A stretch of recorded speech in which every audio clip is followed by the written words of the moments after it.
All right, attention, average Joes, or whatever you prefer to be called. I know some people have said they don't like the name Average Joes, but too bad.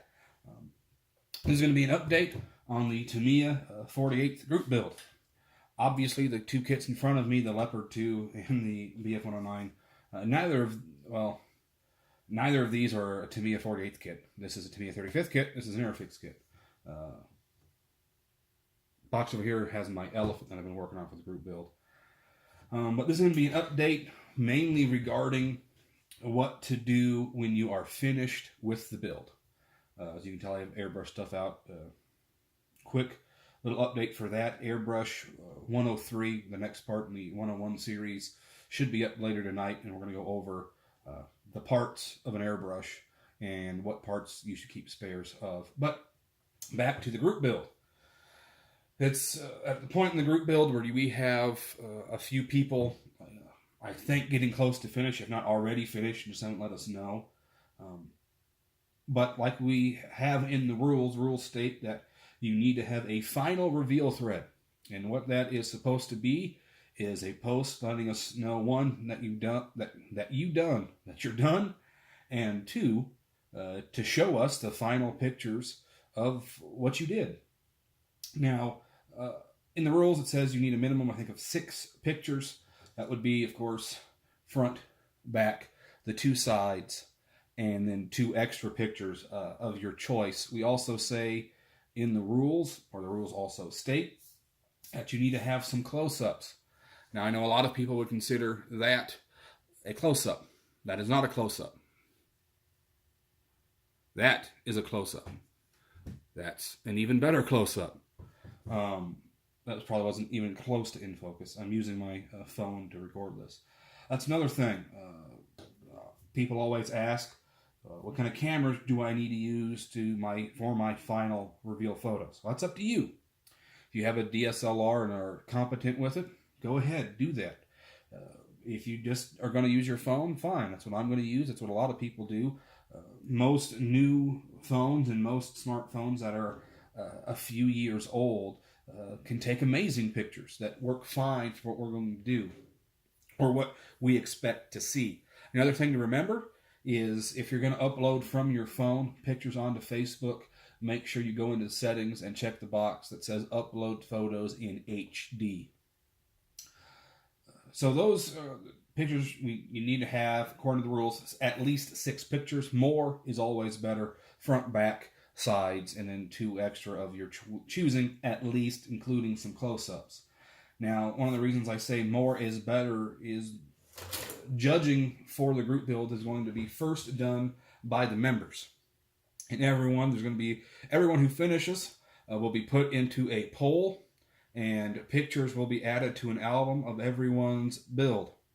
And you will be able to, and your name will be put onto the pictures, and you will have the members go through and look at your build, and they will vote for the build that they think should be the winner in whatever category. And the way they're going to base it is by looking at the pictures you post. So the better the pictures you post, the more pictures you post, the better off you're going to have, or better your chances will be to win. Of course, that's going to depend on the type of job that you do, etc. But the point of the group build was to get people building, and part of the group build is to see people building. That's one of the reasons for the updates. It's one of the reasons for the rules in terms of the final reveal photos. We want to be able to see what you guys have done, because I've seen some amazing work so far in these updates. I want to be able to see that. I want other members to be able to see it, and those who perhaps were following your build to be able to see what happens with the steps that you did and the way that you built and the way that you painted things. And so it's going to be important to be able to get good quality pictures. So bear that in mind. Also, very good lighting is important, especially if you're going to shoot on your phone. The more lighting or the more light you have, the better it's going to be. I know some people prefer to shoot out in daylight, but that, depending on where you live, can be good or bad. But we're going to need good photos, in focus, not any visual effects, no black and white, no vignette, no whatever filters you can think of. We just standard picture. You can crop it, of course, if you need to.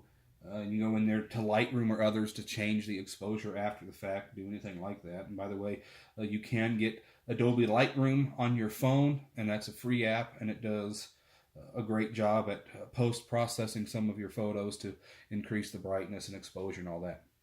Light balance and all sorts of things. But lots of light. The other important thing is your backdrop or the background or whatever you're going to have the kit on to take the pictures.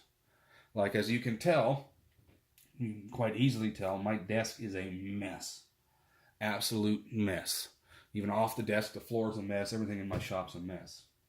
Now, I'd like to say this normally it's clean, but it's normally worse than this. I had to clean off a space to put this stuff down. But when you get done with the kit, say I just finished this Leopard 2, and I'm going to do this for the group building. No, it's 35th. Just imagine it's 48th. And I go to take pictures. I set that down there, take my pictures. That's really not going to work. Too much stuff in the background. It's too busy.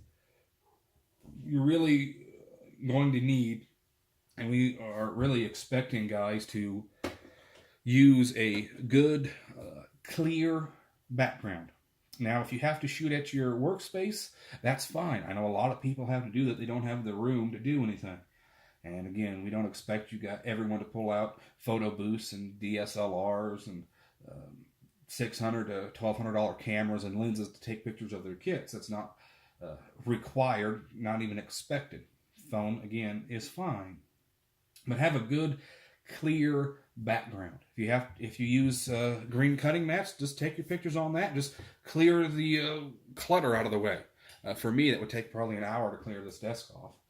But we really want to see the kit. That's the main focus of your final reveal pictures. We don't care about the cement on your desk or the airbrush parts on your desk or whatever you're shooting on. I've seen, you may not believe it, or some of you may, or you may have done this, but I've seen reveal photos in other groups where the guy puts the kit on his lap and takes pictures. Well, we don't need to see your legs or your feet or your belly or your head or anything else in the photos. We want to see the kit. Remember, that's the focus of this. So a clean workspace for photos is fine, as long as it's clear.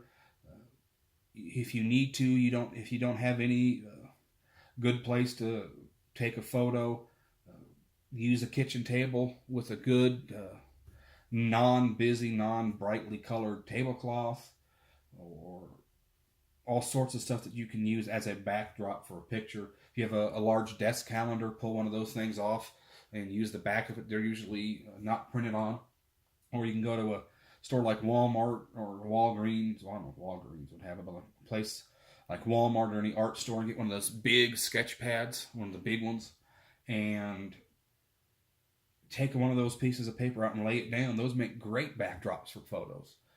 Nice matte paper, and it won't be no real reflection. And it's nice, clear, clean background. So remember that. According to the rules, minimum of 6 photos, which does include close-ups. And again, remember what qualifies as a close-up. That's not a close-up. That's a close-up.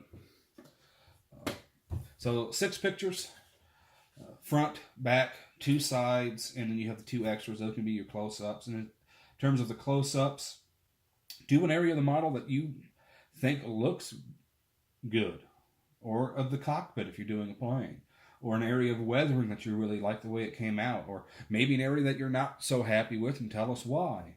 All sorts of stuff that you can do with those pictures. And again, 6 is the minimum. You can put as many as you'd like, within reason, of course. But remember, clean and clear background, in focus, lots of light, more light the better, especially, again, if you're on a smartphone. Have some of those close-ups and show off what you do. We want to see what you've been able to do, because that's the point of it. We're here to share our kit builds with everyone else in the group build. That's why it's a group build. It's one of the reasons why we're doing the updates, to be able to see what people have put out, and that's one of the reasons we want good reveal photos, to be able to see what the hard work that the members have put in has turned into. So I know, thanks for listening. I like to ramble in videos. I just don't know when to shut up, I guess. So I'll shut up. Thanks for watching, guys. Keep building.